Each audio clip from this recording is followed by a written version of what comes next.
ایک سوال یہ بھی ہے کہ سورۃ یونس میں اللہ تعالیٰ نے فرمایا فَلْيَفْرَحُوا حکم دیا کہ میلاد پر خوشیاں مناؤ۔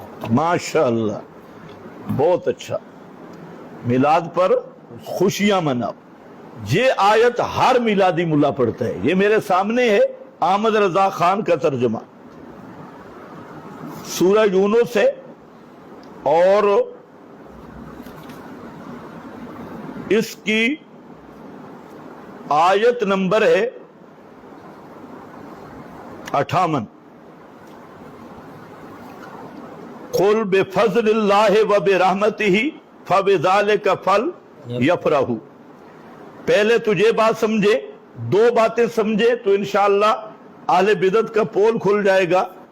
پہلی بات فَلْيَفْرَحُوا، فرح کا معنی کیا ہے؟ انہوں نے کیا ترجمہ کرتے ہیں؟ فَلْيَفْرَحُوا، بھنگڑے پاؤ۔ ایک مولوی کہہ رہا تھا بھنگڑے قرآن سے ثابت ہو گئے، ڈانس قرآن سے ثابت ہو گئی، بھنگڑے ڈالنا قرآن سے ثابت ہو گیا، خوشیاں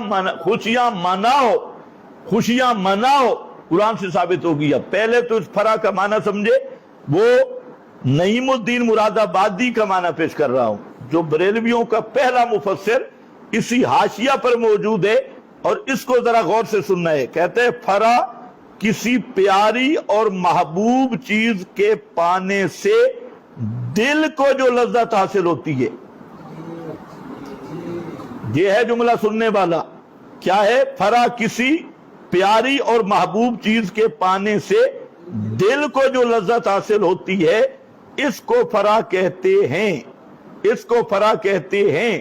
فرح کا معنی ڈانس نہیں، بھنگڑے ڈالنا نہیں، فرح کا معنی گلی میں جلوس نکالنا نہیں، فرح کا معنی حلوے کھانا نہیں، اور فرح کا معنی یہ چاول، پنے ہوئے چاول اور چندوں والے چاول پر اور جھنڈیاں لگانا نہیں، گلیاں بازار سجانا نہیں۔ یہ عجیب بات ہے، دو عیدیں اسلام کی ہیں، وہ اللہ فرماتے ہیں چلو نماز پڑھو، اس کے لیے نمازیں مقرر ہیں، اور دو عیدیں اہل بدعت کی ہیں، ایک عید غدیر اور دوسری عید میلاد۔ یہ دونوں عیدیں بازاروں میں منائی جاتی ہیں، بازاروں میں عیدیں ہوتی ہیں، حالانکہ نبی کریم علیہ السلام نے فرمایا سب سے بہترین زمین کے حصے مساجد ہیں اور سب سے برے بازار ہیں۔ تو یہ عید میلاد بھی بازار میں مناتے ہیں، وہ عید غدیر بازار میں مناتے ہیں۔ تو یہ بھی ان کے منہ پہ تماچا ہے کہ اگر یہ دین ہوتا تو دینی مراکز کی طرف جاتے۔ معلوم ہوتا ہے بھی یہ بازار اور منانے والے بھی بازاری، اس لیے بازار میں چلے گئے۔ تو اب یہاں فرح کا معنی دل میں لذت محسوس کرنا۔ کون مسلمان ہے کہ جس کے امام کائنات صلی اللہ علیہ وسلم کی آمد پر دل خوش نہیں ہے، دل میں لذت نہیں ہے؟ تو یہ ناچنا، ڈانس کرنا اور جلوس نکالنا، گلیوں میں پھرنا، اور یہ جو چیزیں ہیں، اس کا پھل یفرحوا سے تعلق نہیں ہے۔ یہ پہلا نقطہ ہے۔ اور دوسرا نقطہ بڑا خطرناک ہے، یہ جو آدھی آیت پیش کرتے ہیں، اسی آیت کو اگر شروع سے پڑھ لیں تو مسئلہ کچھ اور ہوگا۔ قَدْ جَاءَتْكُمْ مَوْعِظَةٌ مِّن رَبِّكُمْ وَشِفَاءٌ لِّمَا فِي الصُّدُورِ وَهُدًى وَرَحْمَةٌ۔ یہ کیا ہے؟ کیا چیز آ رہی ہے؟ یہ قرآن ہے، یہ قرآن ہے۔ اور قرآن پر خوش ہونے کا مطلب یہ ہے کہ قرآن کو ساری کتابوں پہ حاکم مانو، امام مانو۔ اور قرآن پر خوش ہونے کا مطلب یہ ہے کہ قرآن کے ہوتے ہوئے دنیا کی کسی کتابڑی میں منہ نہ ڈالو۔ ہدایت تلاش کرنے کے لیے اسی کو ہدایت کا ماخذ اور ایمان کا منبع مانو۔ یہ ہے فَلْيَفْرَحُوا، بار بار فرمایا۔ اور جو قرآن سے خوش نہیں نا، وہ بابے کی کتاب کی طرف جائے گا۔ جو قرآن پہ مطمئن اور خوش نہیں، وہ جھوٹی روایتوں کی طرف جائے گا۔ تو قرآن پہ خوش ہونا، مطمئن ہونا، علا بذکر اللہ تطمئن القلوب، خود قرآن نے اس فرح کو اطمینان سے تعبیر کر دیا۔ تو خیر، یہ تو سیاق ہے۔ اب میرا نہیں بنتا نہ بن، اپنا تو بن، یہ نعیم الدین مراد آبادی ہے۔ اور کیا کہتا ہے کہ اس کو فرح کہتے ہیں۔ معنی یہ ہے کہ ایمان والوں کو اللہ کے فضل اور رحمت پر خوش ہونا چاہیے کہ اس نے انہیں مواعظ اور شفائے صدور اور ایمان کے ساتھ دل کی راحت اور سکون عطا فرمائے۔ حضرت ابن عباس اور حسن اور قتادہ نے کہا کہ اللہ کے فضل سے اسلام اور اس کی رحمت سے قرآن مراد ہے۔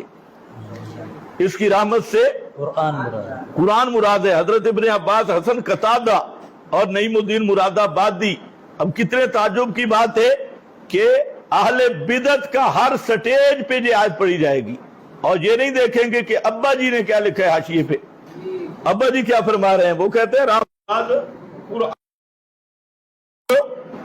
اس پر وہ کہتا ہے کہ اس ایک قول یہ ہے کہ فضل اللہ سے قرآن اور رحمت سے احادیث مرادیں، احادیث مرادیں۔ اور اس آیت پر الفرقان اگر آپ دیکھیں تو وہاں پر مفسرین کے سب اقوال میں نے جمع کیے اور وہاں پر جتنے محققین مفسرین ہیں انہوں نے جہاں یہی بات لکھی اور چونکہ سیاق میں بھی وہی بات ہے قد جاءتکم موعظۃ من ربکم، تو یہ اس پر سب مفسرین کے میں نے حوالے لکھے ہیں کہ اس سے کیا مراد ہے۔ قیل المراد بفضل اللہ ورحمتہ انزال القرآن، اللہ کا فضل اور رحمت سے مراد قرآن کا نازل کرنا ہے۔